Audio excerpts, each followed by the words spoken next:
Recording by Phil Chenevert. The Adventure of the Speckled Band by Sir Arthur Conan Doyle. Part 1.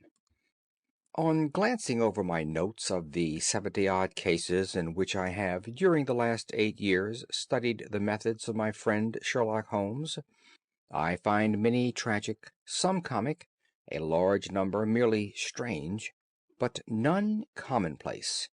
For working as he did rather for the love of his art than for the acquirement of wealth, he refused to associate himself with any investigation which did not tend towards the unusual and even the fantastic.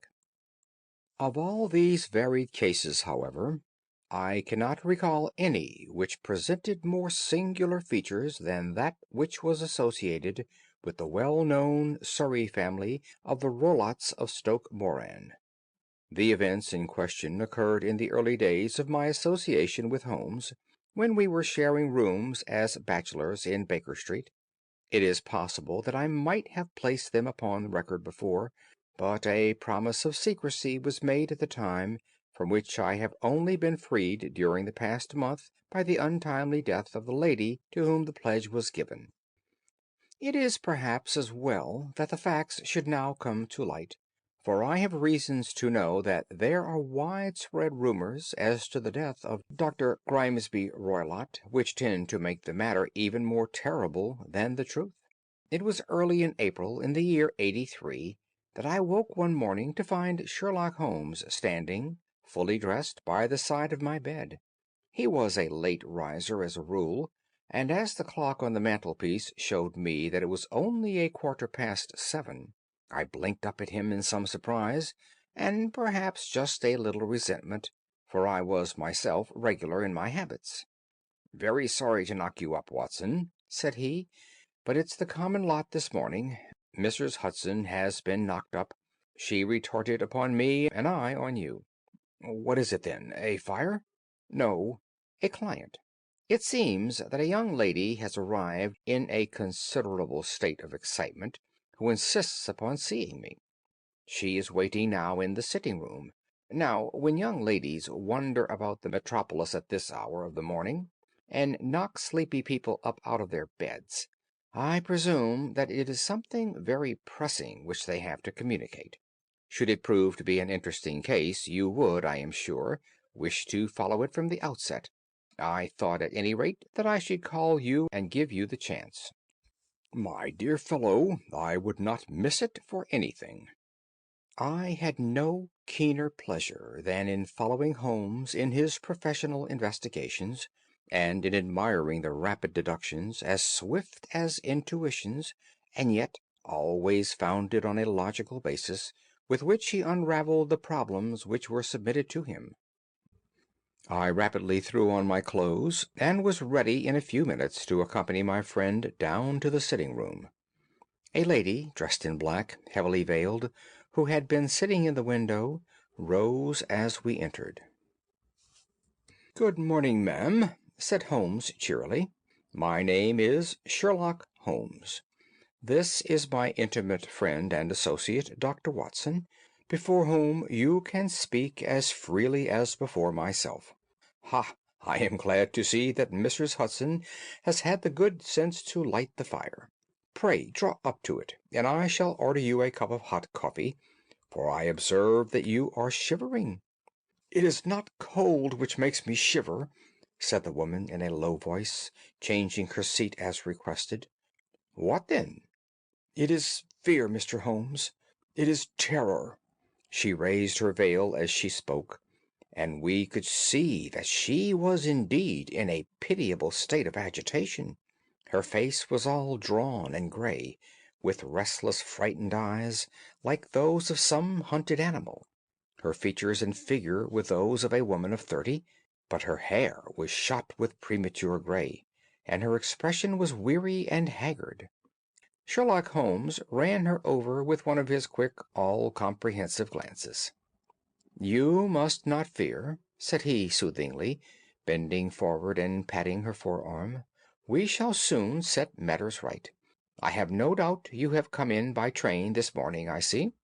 "You know me, then?" "No, but I observed the second half of a return ticket in the palm of your left glove. You must have started early, and yet you had a good drive in a dog-cart along heavy roads before you reached the station." The lady gave a violent start, and stared in bewilderment at my companion. "There is no mystery, my dear madam," said he, smiling. "The left arm of your jacket is spattered with mud in no less than 7 places. The marks are perfectly fresh. There is no vehicle save a dog-cart which throws up mud in that way, and then only when you sit on the left-hand side of the driver." "Whatever your reasons may be, you are perfectly correct," said she. "I started from home before 6, reached Leatherhead at 20 past, and came in by the first train to Waterloo. Sir, I can stand the strain no longer. I shall go mad if it continues. I have no one to turn to, none save only one who cares for me, and he, poor fellow, can be of little aid. I have heard of you, Mr. Holmes. I have heard of you from Mrs. Faintosh, whom you helped in the hour of her sore need. It was from her that I had your address. Oh, sir, do you not think that you could help me too, and at least throw a little light through the dense darkness which surrounds me? At present it is out of my power to reward you for your services, but in a month or 6 weeks I shall be married, with the control of my own income, and then at least you shall not find me ungrateful." Holmes turned to his desk, and unlocking it, drew out a small case-book, which he consulted. "Faintosh," said he. "Ah, yes, I recall the case. It was concerned with an opal tiara. I think it was before your time, Watson. I can only say, madam, that I shall be happy to devote the same care to your case as I did to that of your friend. As to reward, my profession is its own reward, but you are at liberty to defray whatever expenses I may be put to at the time which suits you best. And now I beg you will lay before us everything that may help us in forming an opinion upon the matter." "Alas!" replied our visitor, "the very horror of my situation lies in the fact that my fears are so vague, and my suspicions depend so entirely upon small points, which might seem trivial to another, that even he, to whom of all others I have a right to look for help and advice, looks upon all that I tell him about it as the fancies of a nervous woman. He does not say so, but I can read it from his soothing answers and averted eyes. But I have heard, Mr. Holmes, that you can see deeply into the manifold wickedness of the human heart. You may advise me how to walk amid the dangers which encompass me." "I am all attention, madam." "My name is Helen Stoner, and I am living with my stepfather, who is the last survivor of one of the oldest Saxon families in England, the Roylotts of Stoke Moran, on the western border of Surrey." Holmes nodded his head. "The name is familiar to me," said he. "The family was at one time among the richest in England, and the estates extended over the borders into Berkshire in the north and Hampshire in the west. In the last century, however, 4 successive heirs were of a dissolute and wasteful disposition, and the family ruin was eventually completed by a gambler in the days of the Regency. Nothing was left save a few acres of ground, and the 200-year-old house, which is itself crushed under a heavy mortgage. The last squire dragged out his existence there, living the horrible life of an aristocratic pauper, but his only son, my stepfather, seeing that he must adapt himself to the new conditions, obtained an advance from a relative, which enabled him to take a medical degree, and went out to Calcutta, where by his professional skill and his force of character he established a large practice. In a fit of anger, however, caused by some robberies which had been perpetrated in the house, he beat his native butler to death, and narrowly escaped a capital sentence.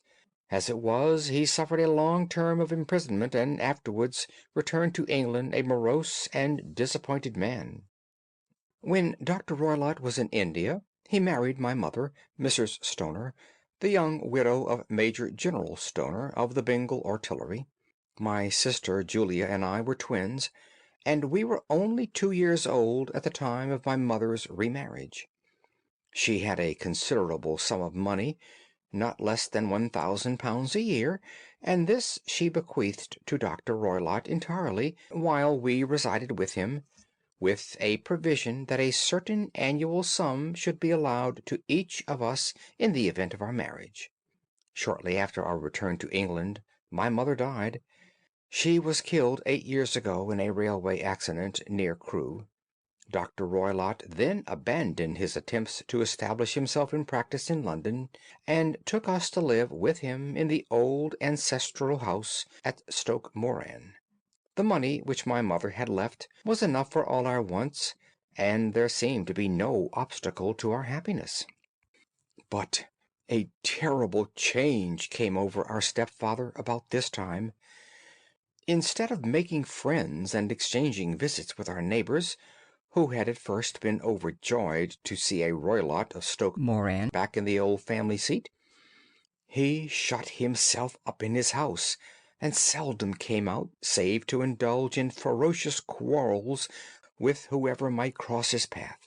Violence of temper approaching to mania had been hereditary in the men of the family, and in my stepfather's case it had, I believe, been intensified by his long residence in the tropics.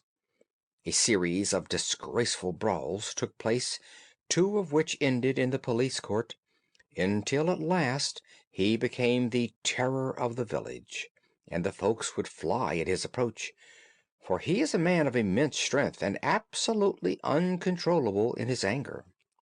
Last week he hurled the local blacksmith over a parapet into a stream, and it was only by paying over all the money which I could gather together that I was able to avert another public exposure. He had no friends at all, save the wandering gipsies, and he would give these vagabonds leave to encamp upon the few acres of bramble-covered land which represent the family estate, and would accept in return the hospitality of their tents, wandering away with them sometimes for weeks on end. He has a passion also for Indian animals, which are sent over to him by a correspondent, and he has at this moment a cheetah and a baboon which wander freely over his grounds, and are feared by the villagers almost as much as their master. You can imagine from what I say that my poor sister Julia and I had no great pleasure in our lives. No servant would stay with us, and for a long time we did all the work of the house. She was but 30 at the time of her death, and yet her hair had already begun to whiten, even as mine has. Your sister is dead, then? She died just 2 years ago, and it is of her death that I wish to speak to you. You can understand that, living the life which I have described, we were little likely to see any one of our own age and position. We had, however, an aunt, my mother's maiden sister, Miss Honoria Westphail, who lives near Harrow, and we were occasionally allowed to pay short visits at this lady's house. Julia went there at Christmas 2 years ago, and met there a half-pay major of marines, to whom she became engaged. My stepfather learned of the engagement when my sister returned, and offered no objection to the marriage, but within a fortnight of the day which had been fixed for the wedding, the terrible event occurred which has deprived me of my only companion.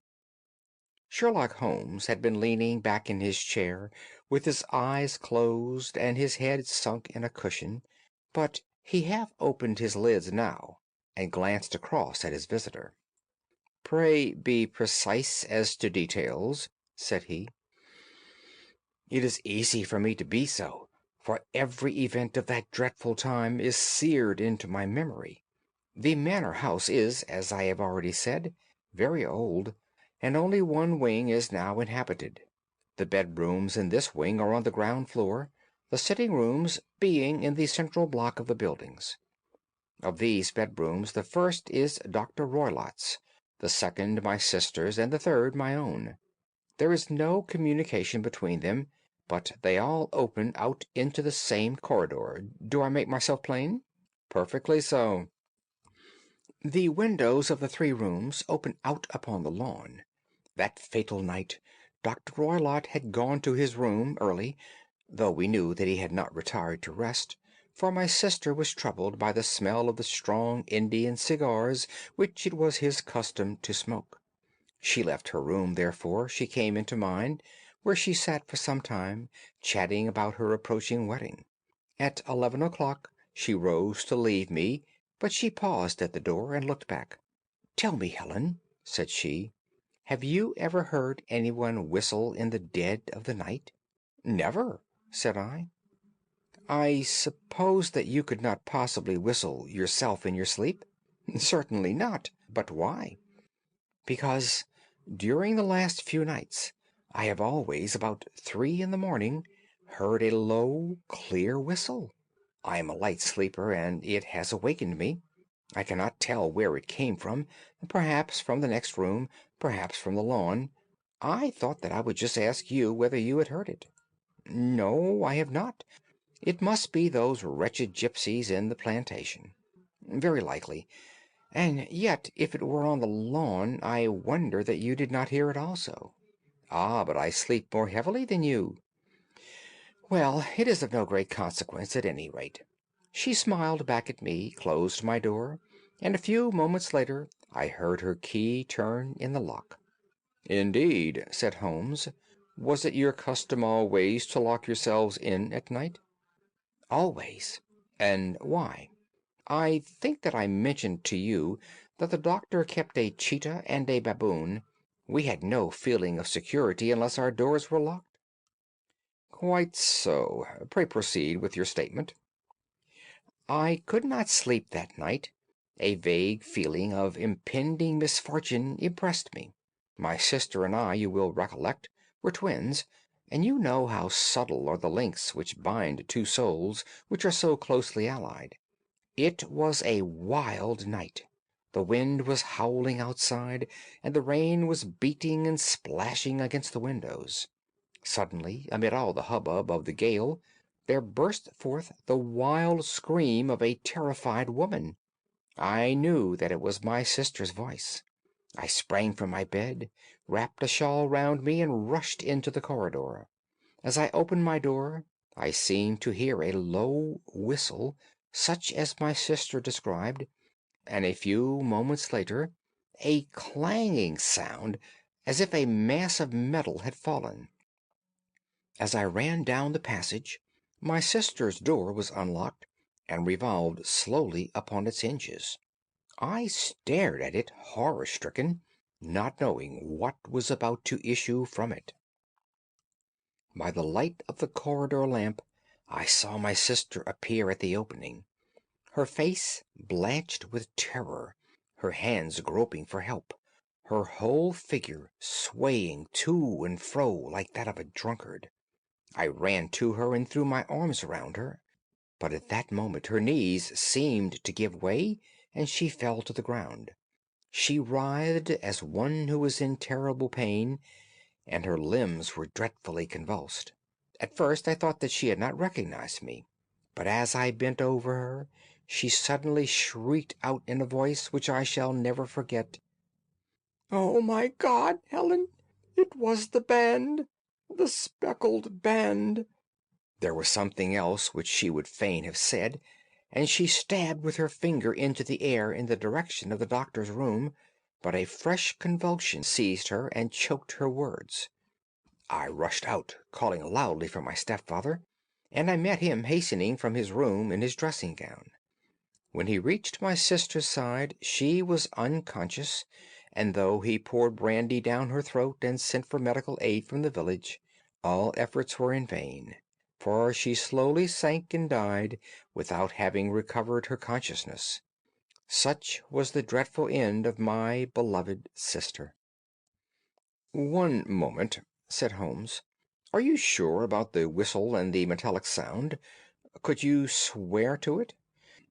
"That was what the county coroner asked me at the inquiry.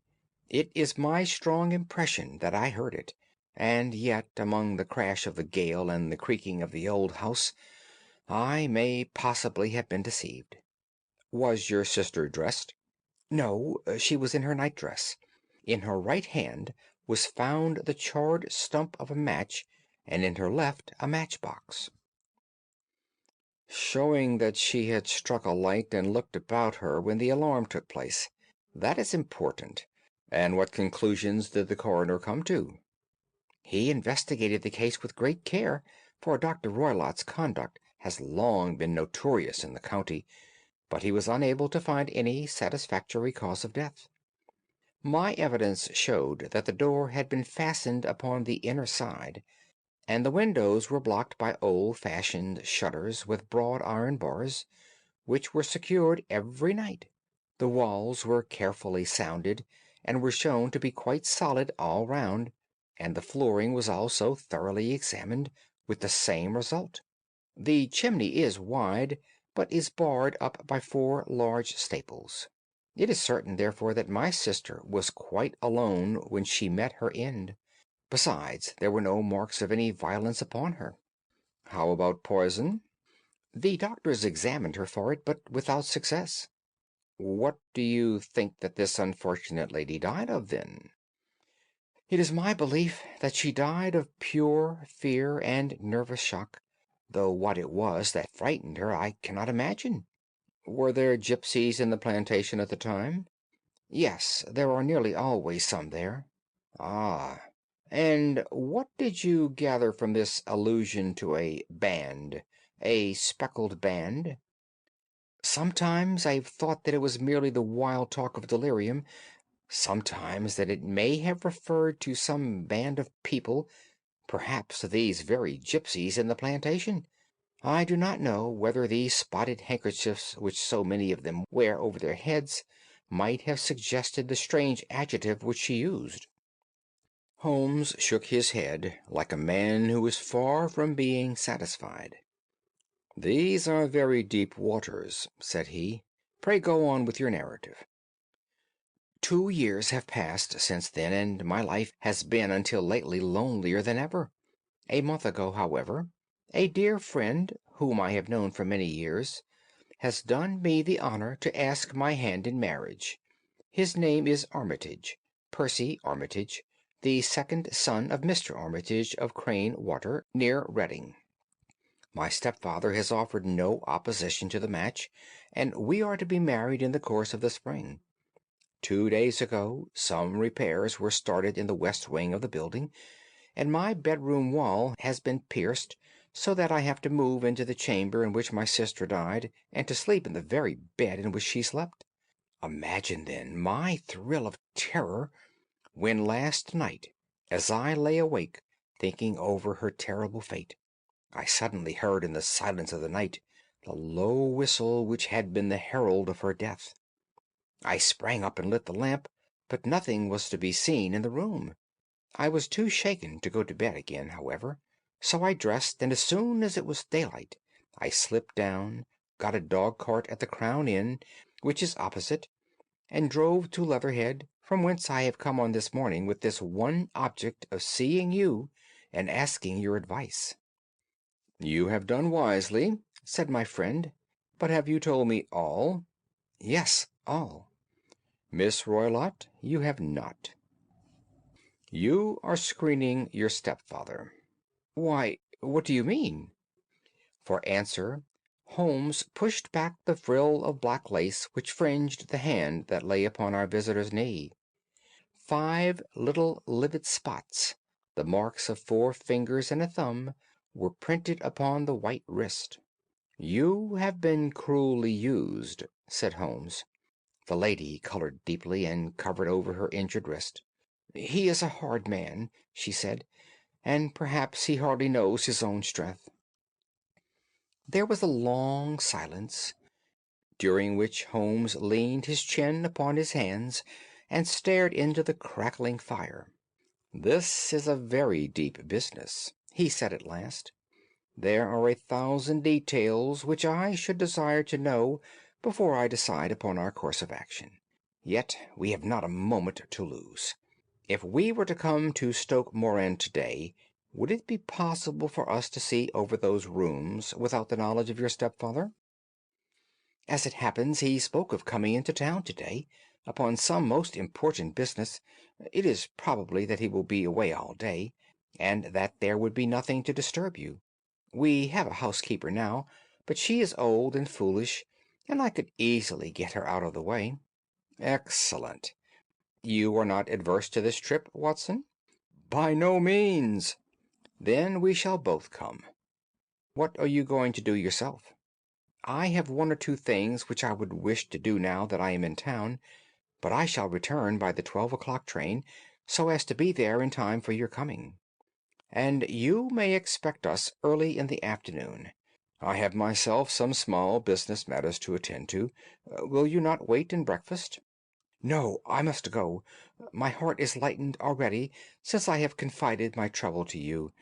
I shall look forward to seeing you again this afternoon." She dropped her thick black veil over her face and glided from the room. "And what do you think of it all, Watson?" asked Sherlock Holmes, leaning back in his chair. "It seems to me to be a most dark and sinister business." "Dark and sinister enough. Yet, if the lady is correct in saying that the flooring and walls are sound, and that the door, window, and chimney are impassable, then her sister must have been undoubtedly alone when she met her mysterious end.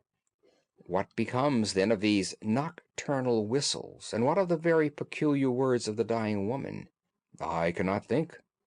When you combine the ideas of whistles at night, the presence of a band of gipsies who are on intimate terms with this old doctor, the fact that we have every reason to believe that the doctor has an interest in preventing his stepdaughter's marriage, the dying allusion to a band, and finally the fact that Miss Helen Stone heard a metallic clang which might have been caused by one of those metal bars that secure the shutters falling back into its place, I think that there is good ground to think that the mystery may be cleared along those lines. But what then did the gipsies do? I cannot imagine." "I see many objections to any such theory."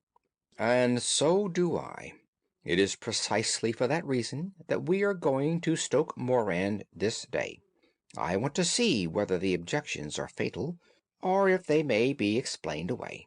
"But what in the name of the devil—" The ejaculation had been drawn from my companion by the fact that our door had been suddenly dashed open, and that a huge man had framed himself in the aperture. His costume was a peculiar mixture of the professional and of the agricultural, having a black top hat, a long frock coat, and a pair of high gaiters, with a hunting crop swinging in his hand. So tall was he that his hat actually brushed the crossbar of the doorway, and his breadth seemed to span it across from side to side. A large face, seared with 1,000 wrinkles, burned yellow with the sun, and marked with every evil passion, was turned from one to the other of us, while his deep-set, bile-shot eyes, and his high, thin, fleshless nose, gave him somewhat the resemblance to a fierce old bird of prey. "Which of you is Holmes?" said this apparition. "My name, sir, but you have the advantage of me," said my companion quietly. "I am Dr. Grimsby Roylott of Stoke Moran."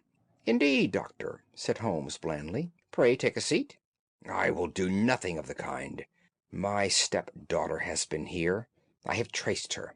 What has she been saying to you?" "It is a little cold for the time of the year," said Holmes. "What has she been saying to you?" screamed the old man furiously. "But I have heard that the crocuses promise well," continued my companion imperturbably. "Ha! You put me off, do you?" said our new visitor, taking a step forward and shaking his hunting crop. "I know you, you scoundrel. I have heard of you before. You are Holmes, the meddler." My friend smiled. "Holmes, the busybody." His smile broadened. "Holmes, the Scotland Yard Jack-in-office." Holmes chuckled heartily. "Your conversation is most entertaining," said he. "When you go out, close the door, for there is a decided draught." "I will go out when I have had my say. Don't you dare to meddle with my affairs. I know that Miss Stoner has been here. I traced her. I am a dangerous man to fall foul of. See here." He stepped swiftly forward, seized the poker, and bent it into a curve with his huge brown hands. "See that you keep yourself out of my grip," he snarled, and hurling the twisted poker into the fireplace, he strode out of the room. "He seems a very amiable person," said Holmes, laughing. "I am not quite so bulky, but if he had remained, I might have shown him that my grip was not much more feeble than his own." As he spoke, he picked up the steel poker, and with a sudden effort straightened it out again. Fancy his having the insolence to confound me with the official detective force! This incident gives zest to our investigation, however, and I only trust that our little friend will not suffer from her imprudence in allowing this brute to trace her. And now, Watson, we shall order breakfast, and afterwards I shall walk down to Doctors' Commons, where I hope to get some data which might help us in this matter. End of Part 1. Part 2. It was nearly 1 o'clock when Sherlock Holmes returned from his excursion. He held in his hand a sheet of blue paper, scrawled over with notes and figures. "I have seen the will of the deceased wife," said he. "To determine its exact meaning, I have been obliged to work out the present prices of the investments with which it is concerned. The total income, which at the time of the wife's death was little short of £1,100, is now, through the fall in agricultural prices, not more than 750. Each daughter can claim an income of £250 in case of marriage.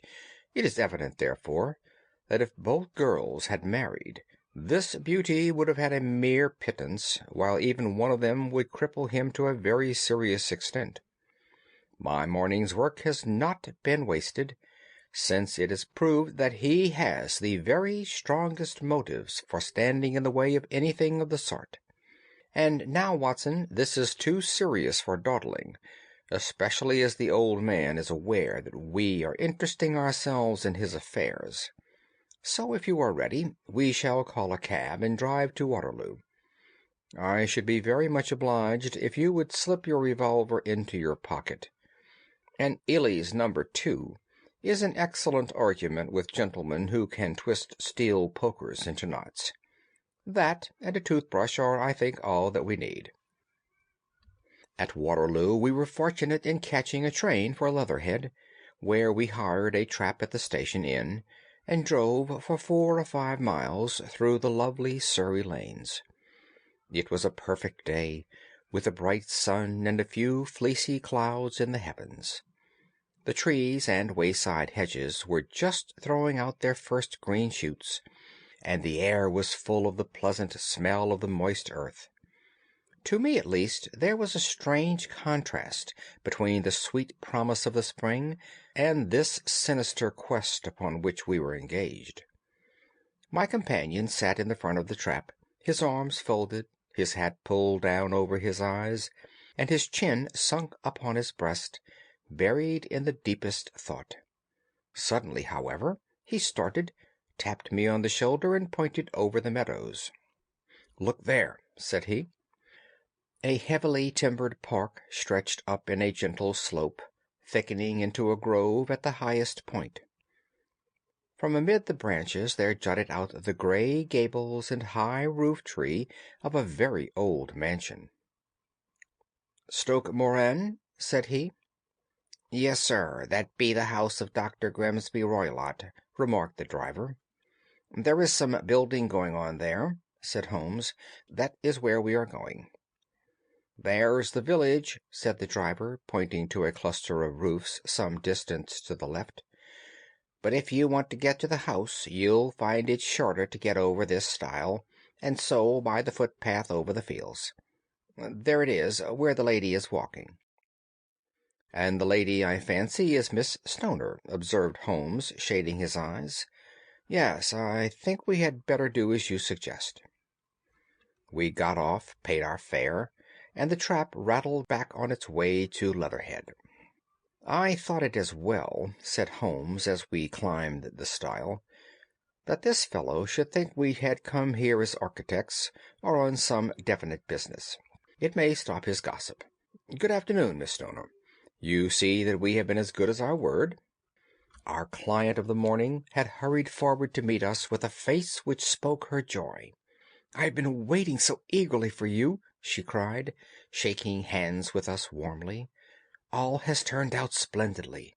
Dr. Roylott has gone to town, and it is unlikely that he will be back before evening." "We have had the pleasure of making the doctor's acquaintance," said Holmes, and in a few words he sketched out what had occurred. Miss Stoner turned white to the lips as she listened. "Good heavens!" she cried. "He has followed me, then?" "So it appears." "He is so cunning that I never know when I am safe from him. What will he say when he returns?" "He must guard himself, for he may find that there is someone more cunning than himself upon his track. You must lock yourself up from him tonight. If he is violent, we shall take you away to your aunt's at Harrow. Now we must make the best use of our time, so kindly take us at once to the rooms which we are to examine."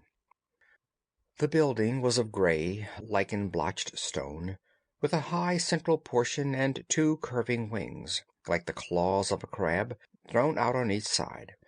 In one of these wings the windows were broken and blocked with wooden boards, while the roof was partly caved in, a picture of ruin.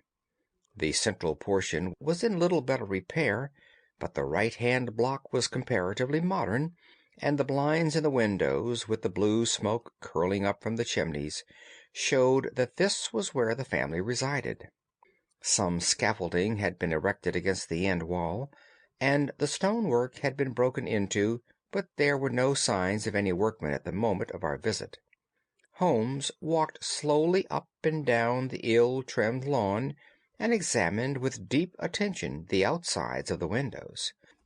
"This, I take it, belongs to the room in which you used to sleep, the centre one to your sister's, and the one next to the main building to Dr. Roylott's chamber?" "Exactly so, but I am now sleeping in the middle one."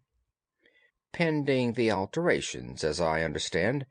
By the way, there does not seem to be any very pressing need for repairs at that end wall." "There were none. I believed that it was an excuse to move me from my room." "Ah, that is suggestive. Now, on the other side of this narrow wing runs the corridor from which these three rooms open. There are windows in it, of course?" "Yes, but very small ones, too narrow for anyone to pass through." "As you both locked your doors at night, your rooms were unapproachable from that side. Now, would you have the kindness to go into your room and bar your shutters?" Miss Stoner did so, and Holmes, after a careful examination through the open window, endeavored in every way to force the shutter open, but without success. There was no slit through which a knife could be passed to raise the bar. Then with his lens he tested the hinges, but they were of solid iron, built firmly into the massive masonry. Said he, scratching his chin in some perplexity. "My theory certainly presents some difficulties. No one could pass these shutters if they were bolted. Well, we shall see if the inside throws any light upon the matter." A small side door led into the whitewashed corridor, from which the three bedrooms opened. Holmes refused to examine the third chamber, so we passed at once to the second, that in which Miss Stoner was now sleeping, and in which her sister had met with her fate. It was a homely little room, with a low ceiling and a gaping fireplace, after the fashion of old country houses. A brown chest of drawers stood in one corner, a narrow white counterpaned bed in another, and a dressing-table on the left-hand side of the window. These articles, with two small wicker work-chairs, made up all the furniture in the room, save for a square of Wilton carpet in the centre. The boards round and the paneling of the walls were of brown, worm-eaten wood, so old and discolored that it may have dated from the original building of the house. Holmes drew one of the chairs into a corner and sat silent, while his eyes travelled round and up and down, taking in every detail of the apartment. "Where does that bell communicate with?" he asked at last, pointing to a thick bell rope which hung down beside the bed, the tassel actually lying upon the pillow. "It goes to the housekeeper's room." "It looks newer than the other things?" "Yes, it was only put there a couple of years ago." "Your sister asked for it, I suppose?" "No, I never heard of her using it. We used always to get what we wanted for ourselves." "Indeed, it seems unnecessary to put so nice a bell-pull there. You will excuse me for a few minutes while I satisfy myself as to this floor." He threw himself down upon his face with his lens in his hand, and crawled swiftly backward and forward, examining minutely the cracks between the boards. Then he did the same with the woodwork with which the chamber was panelled. Finally he walked over to the bed and spent some time in staring at it and in running his eye up and down the wall. Finally he took the bell rope in his hand and gave it a brisk tug. "Why, it's a dummy," said he. "Won't it ring?" "No, it is not even attached to a wire. This is very interesting. You can see now that it is fastened to a hook just above where the little opening of the ventilator is." "How very absurd! I never noticed that before." "Very strange," muttered Holmes, pulling at the rope. "There are one or two very singular points about this room. For example, what a fool a builder must be to open a ventilator into another room when, with the same trouble, he might have communicated with the outside air." "That is also quite modern," said the lady. "Done about the same time as the bell rope?" remarked Holmes. "Yes, there were several little changes carried out about that time." "They seem to have been of a most interesting character. Dummy bell ropes and ventilators which do not ventilate. With your permission, Miss Stoner, we shall now carry our researches into the inner apartment." Dr. Grimsby Roylott's chamber was larger than that of his stepdaughter, but was as plainly furnished. A camp bed, a small wooden shelf full of books, mostly of a technical character, an armchair beside the bed, a plain wooden chair against the wall, a round table, and a large iron safe were the principal things which met the eye. Holmes walked slowly round and examined each and all of them with the keenest interest. "What's in here?" he asked, tapping the safe. "My stepfather's business papers." "Oh, you have seen inside, then?" "Only once, some years ago. I remember that it was full of papers." "There isn't a cat in it, for example?" "No. What a strange idea!" "Well, look at that." He took up a small saucer of milk which stood on the top of it. "No, we don't keep a cat, but there is a cheetah and a baboon." "Ah, yes, of course. Well, a cheetah is just a big cat, and yet a saucer of milk does not go very far in satisfying its wants, I dare say. There is one point which I should wish to determine." He squatted down in front of the wooden chair and examined the seat of it with the greatest attention. "Thank you, that is quite settled," said he, rising and putting his lens in his pocket. "Hello, here is something interesting." The object which had caught his eye was a small dog leash hung on the corner of the bed. The lash, however, was curled upon itself and tied so as to make a loop of whipcord. "What do you make of that, Watson?" "It's a common enough lash, but I don't know why it should be tied." "That is not quite so common, is it? Ah me! It's a wicked world, and when a clever man turns his brains to crime, it is the worst of all. I think that I have seen enough now, Miss Stoner, and with your permission we shall walk out upon the lawn." I had never seen my friend's face so grim, or his brow so dark, as it was when we turned from the scene of this investigation. We had walked several times up and down the lawn, neither Miss Stoner nor myself liking to break in upon his thoughts before he roused himself from his reverie. "It is very essential, Miss Stoner," said he, "that you should absolutely follow my advice in every respect."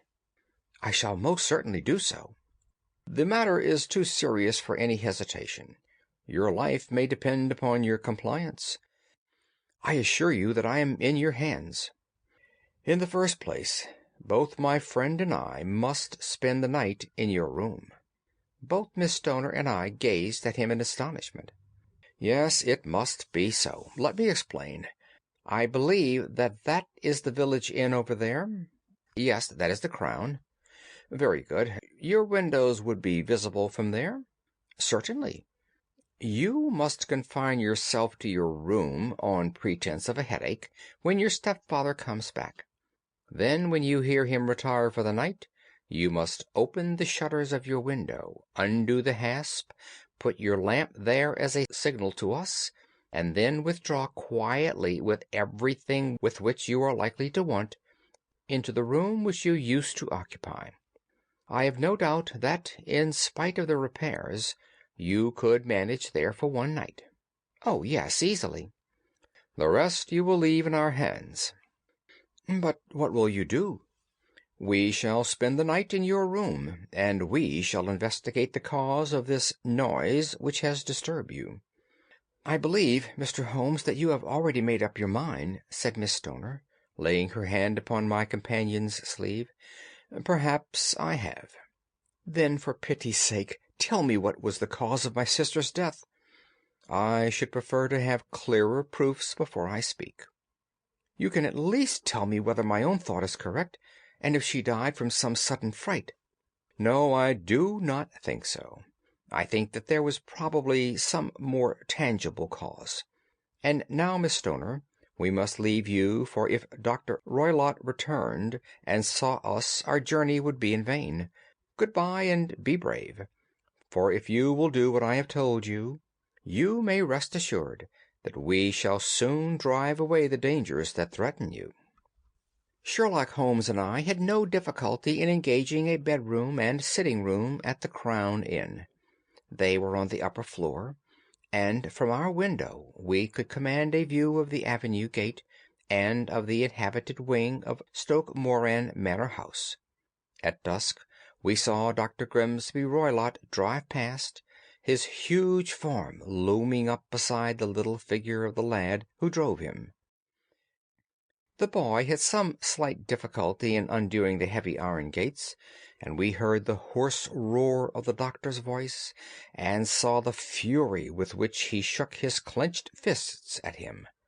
The trap drove on, and a few minutes later we saw a sudden light spring up among the trees as the lamp was lit in one of the sitting-rooms.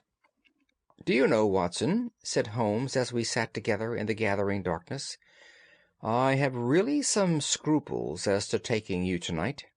There is a distinct element of danger." "Can I be of assistance?" "Your presence might be invaluable." "Then I shall certainly come." "It is very kind of you." "You speak of danger. You have evidently seen more in these rooms than was visible to me." "No, but I fancy that I may have deduced a little more. I imagine that you saw all that I did." "I saw nothing remarkable, save the bell rope, and what purpose that could answer I confess is more than I can imagine." "You saw the ventilator too?" "Yes, but I do not think that is such a very unusual thing to have a small opening between two rooms. It was so small that a rat could hardly pass through. I knew that we should find a ventilator before ever we came to Stoke Moran." "My dear Holmes!" "Oh, yes, I did. You remember in her statement she said that her sister could smell Dr. Roylott's cigar. Now, of course, that suggested at once that there must be a communication between the two rooms. It could only be a small one, or it would have been remarked upon at the coroner's inquiry. I deduced a ventilator.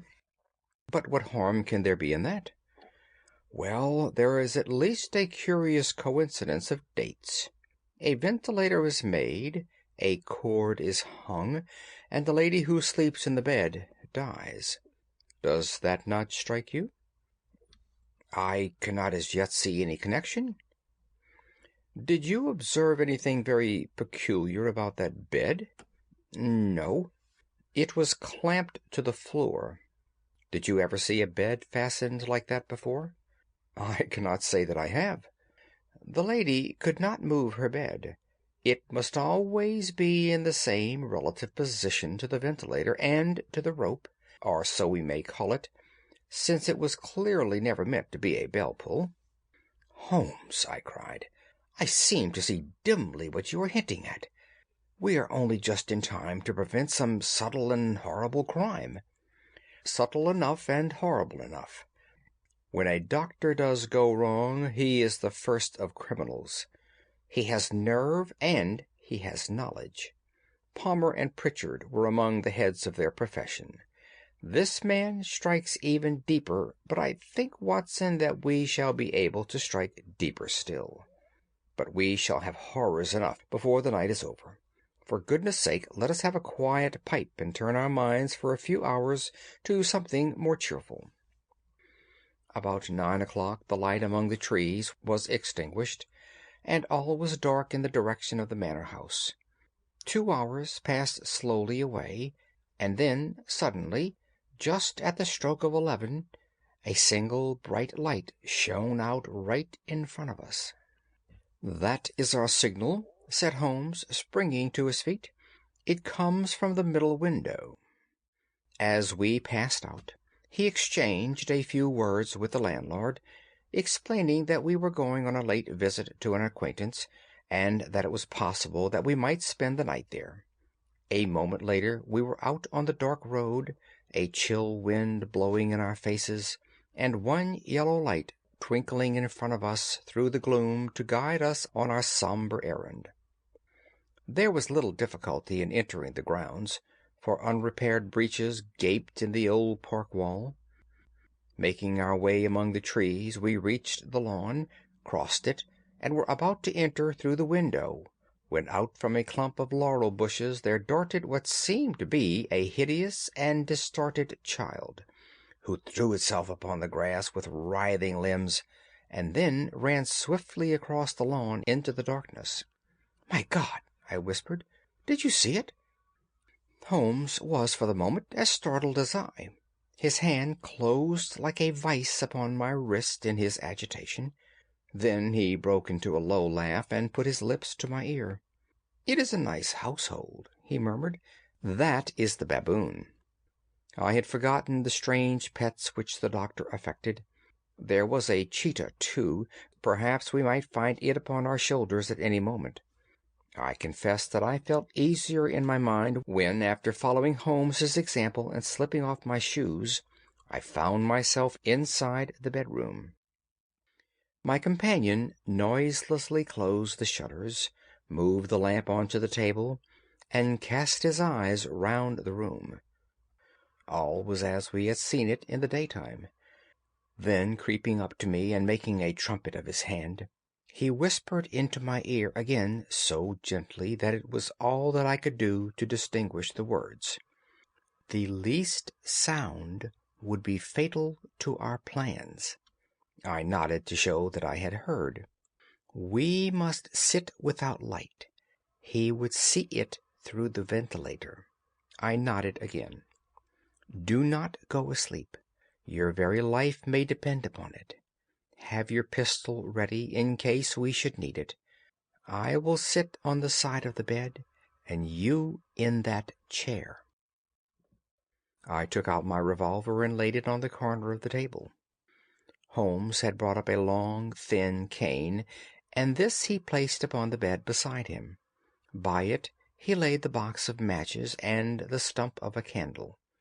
Then he turned down the lamp, and we were left in darkness. How shall I ever forget that dreadful vigil? I could not hear a sound, not even the drawing of a breath, and yet I knew that my companion sat open-eyed within a few feet of me in the same state of nervous tension in which I was myself. The shutters cut off the least ray of light, and we waited in absolute darkness. From outside came the occasional cry of a night bird, and once at our very window a long-drawn cat-like whine, which told us that the cheetah was indeed at liberty. Far away we could hear the deep tones of the parish clock, which boomed out every quarter of an hour. How long they seemed, those quarters!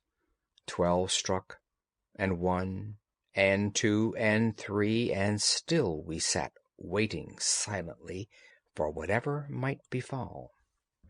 Suddenly there was the momentary gleam of a light up in the direction of the ventilator, which vanished immediately, but was succeeded by a strong smell of burning oil and heated metal. Someone in the next room had lit a dark lantern. I heard a gentle sound of movement, and then all was silent once more, though the smell grew stronger. For half an hour I sat with straining ears. Then suddenly another sound became audible, a very gentle, soothing sound like that of a small jet of steam escaping continually from a kettle. The instant that we heard it, Holmes sprang from the bed, struck a match, and lashed furiously with his cane at the bell-pull. "You see it, Watson?" he yelled. "You see it?" But I saw nothing. At the moment when Holmes struck the light, I heard a low, clear whistle, but the sudden glare flashing into my weary eyes made it impossible for me to tell what it was at which my friend lashed so savagely. I could, however, see that his face was deadly pale and filled with horror and loathing. He had ceased to strike, and was gazing up at the ventilator, when suddenly there broke from the silence of the night the most horrible cry to which I have ever listened. It swelled up louder and louder, a hoarse yell of pain and fear and anger, all mingled in one dreadful shriek. They say that away down in the village, and even in the distant parsonage, that cry raised the sleepers from their beds. It struck cold to our hearts, and I stood gazing at Holmes and he at me until the last echoes of it had died away into the silence from which it rose. "What can it mean?" I gasped. "It means that it is all over," Holmes answered, "and perhaps, after all, it is for the best. Take your pistol and we will enter Dr. Roylott's room." With a grave face he lit the lamp and led the way down the corridor. Twice he struck at the chamber door without any reply from within. Then he turned the handle and entered, I at his heels, with the cocked pistol in my hand. It was a singular sight which met our eyes. On the table stood a dark lantern with the shutter half open, throwing a brilliant beam of light upon the iron safe, the door of which was ajar.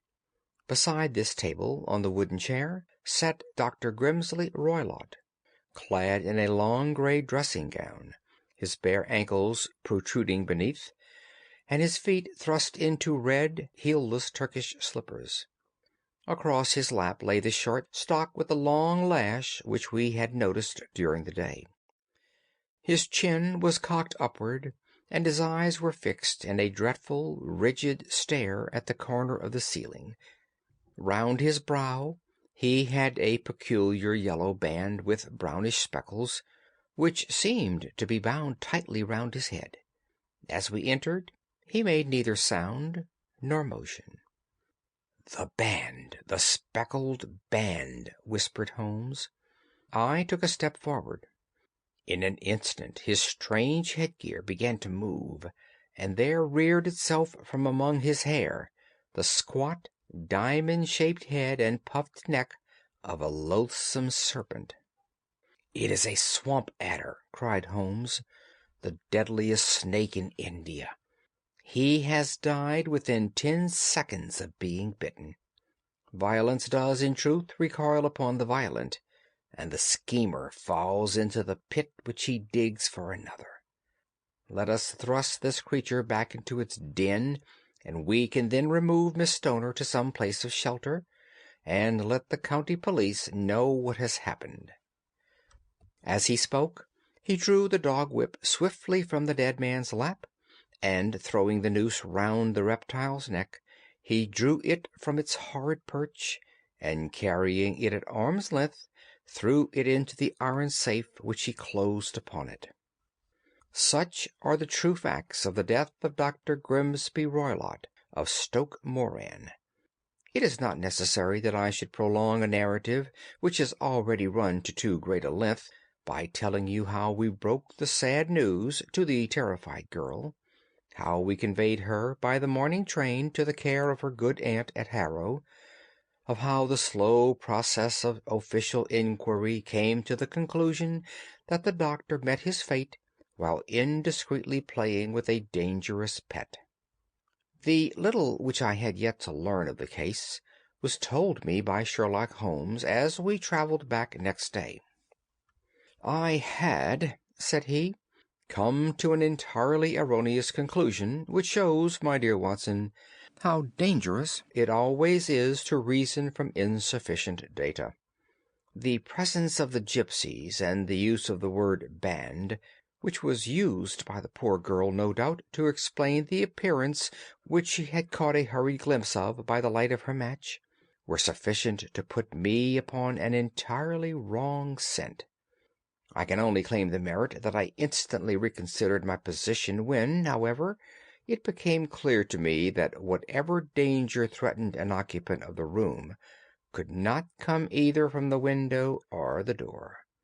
My attention was speedily drawn, as I have already remarked to you, to this ventilator, and to the bell rope which hung down to the bed.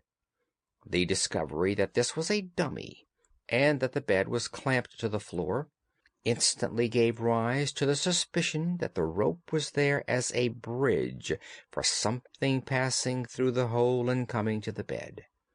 The idea of a snake instantly occurred to me, and when I coupled it with my knowledge that the doctor was furnished with a supply of creatures from India, I felt that I was probably on the right track. The idea of using a form of poison which could not possibly be discovered by any chemical test was just such a case as would occur to a clever and ruthless man who had had an Eastern training. The rapidity with which such a poison could take effect would also, from his point of view, be an advantage. It would be a sharp-eyed coroner, indeed, who could distinguish the two little dark punctures which would show where the poison fangs had done their work. Then I thought of the whistle. Of course, he must recall the snake before the morning light revealed it to the victim. He had trained it, probably, by the use of the milk which we saw, to return to him when summoned. He would put it through this ventilator at the hour that he thought best, with the certainty that it would crawl down the rope and land on the bed. It might or might not bite the occupant. Perhaps she might escape every night for a week, but sooner or later she must fall a victim. I had come to these conclusions before ever I had entered his room. An inspection of his chair showed me that he had been in the habit of standing on it, which of course would be necessary in order that he should reach the ventilator. The sight of the safe, the saucer of milk, and the loop of whipcord were enough to finally dispel any doubts which may have remained. The metallic clang heard by Miss Stoner was obviously caused by her stepfather hastily closing the door of his safe upon its terrible occupant. Having thus made up my mind, you know the steps which I took in order to put the matter to the proof. I heard the creature hiss, as I have no doubt that you did also, and I instantly lit the light and attacked it, with the result of driving it through the ventilator, and also with the result of causing it to turn upon its master at the other side. Some of the blows of my cane came home and roused its snakish temper, so that it flew upon the first person it saw. In this way I am no doubt indirectly responsible for Dr. Grimsby Roylott's death, and I cannot say that it is likely to weigh very heavily upon my conscience. End of Part 2. That was another timeless classic. Which book should we read next? Let me know in the comments. And don't forget to like, share and subscribe. We have new classics dropping every week. Press the bell icon to stay updated. Happy listening!